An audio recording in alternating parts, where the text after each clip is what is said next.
Olá e bem-vindo ao nosso canal. Hoje, vamos mergulhar em uma das histórias mais chocantes, perturbadoras e debatidas de toda a Bíblia.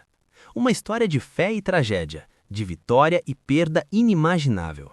Estamos falando de Jefté, um nome que a Bíblia lista nos heróis da fé, no livro de Hebreus, ao lado de gigantes como Gideão, Sansão e Davi. Mas esse mesmo herói é o protagonista de um ato que nos causa arrepios até hoje. O voto que o levou a sacrificar sua própria filha. Como um homem de fé pôde cometer um erro tão terrível? O que realmente aconteceu? E que lições podemos tirar disso? Para entender, vamos analisar essa história através das lentes de grandes pensadores cristãos, como os reformadores protestantes e o famoso pregador Charles Spurgeon. Prepare-se, porque esta é a trágica história de Jefté. Para entender o voto de Jefté, primeiro precisamos entender o homem. E a vida dele começou com rejeição. A Bíblia não esconde os detalhes. Jefté era um guerreiro valente, mas também era filho de uma prostituta. Seus próprios irmãos o expulsaram de casa, dizendo: "Você não herdará nada do nosso pai." Ele se tornou um exilado, um rejeitado, vivendo na terra de Tob com um bando de homens que, como ele, viviam à margem da sociedade. Mas o tempo tem uma forma curiosa de virar o jogo. Quando os amonitas, inimigos de Israel, declararam guerra, os mesmos anciãos e líderes que permitiram sua expulsão foram, desesperados, procurá-lo. Eles precisavam de um líder, de um guerreiro. Eles precisavam de Jefté. E aqui a história tem uma reviravolta surpreendente. Jefté, o exilado, mostra um conhecimento profundo da história de Israel e da lei de Deus. Em suas negociações com o rei amonita, ele argumenta com precisão teológica e histórica. Isso torna o que acontece a seguir ainda mais chocante. E então vem um momento crucial. Juízes 11:29 diz: "Então o Espírito do Senhor veio sobre Jefté. Ele foi capacitado por Deus para a vitória. A batalha estava garantida. Mas, tragicamente para Jefté, isso não foi o suficiente. No auge da emoção, prestes a marchar para a batalha, Jefté faz uma promessa a Deus, um voto que selaria seu destino. Por que ele fez isso? Teólogos como Martinho Lutero e Charles Spurgeon são unânimes. Foi um voto precipitado. Foi um ato de fé fraca.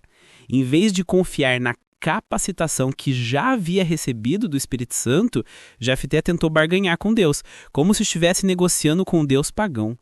O voto era, como disse um comentarista, totalmente desnecessário. A vitória foi esmagadora. Jefté voltou para casa como um herói. Mas seu momento de maior triunfo rapidamente se tornou seu momento de maior horror. Ao se aproximar de sua casa, a primeira pessoa a sair para celebrá-lo dançando com tamborins foi sua única filha, sua amada, única filha. A Bíblia descreve sua agonia. "Ai, minha filha, tu me abates por completo, és a causa da minha desgraça, pois fiz um voto ao Senhor e não posso voltar atrás." E aqui chegamos ao coração sombrio da história. O que aconteceu com a filha de Jefté? O debate atravessa séculos. Uma interpretação minoritária sugere que ela não foi literalmente morta. Argumenta-se que ela foi dedicada a uma vida de serviço e virgindade perpétua no santuário.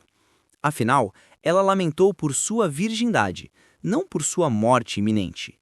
E o sacrifício humano era uma abominação proibida pela lei de Deus. No entanto, a visão majoritária, defendida por Lutero e Spurgeon, encara o texto de forma literal e brutal. A palavra hebraica usada é holocausto, uma oferta totalmente queimada. A reação de Jefté de rasgar as vestes parece extrema para algo que não fosse a morte.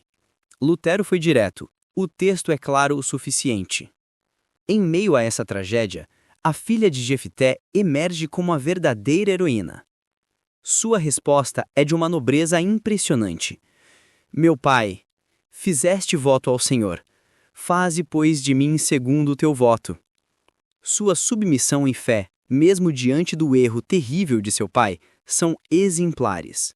Então, quais foram os erros de Jefté? Quem está com a razão? Aqueles que dizem ser o voto apenas para a virgindade e servir de forma perpétua a Deus? Ou estão certos aqueles que acreditam ser o voto de forma literal? Jefté de fato ofereceu sua filha em holocausto? Inscreva-se neste canal, ative o sininho para não perder a continuação dessa história.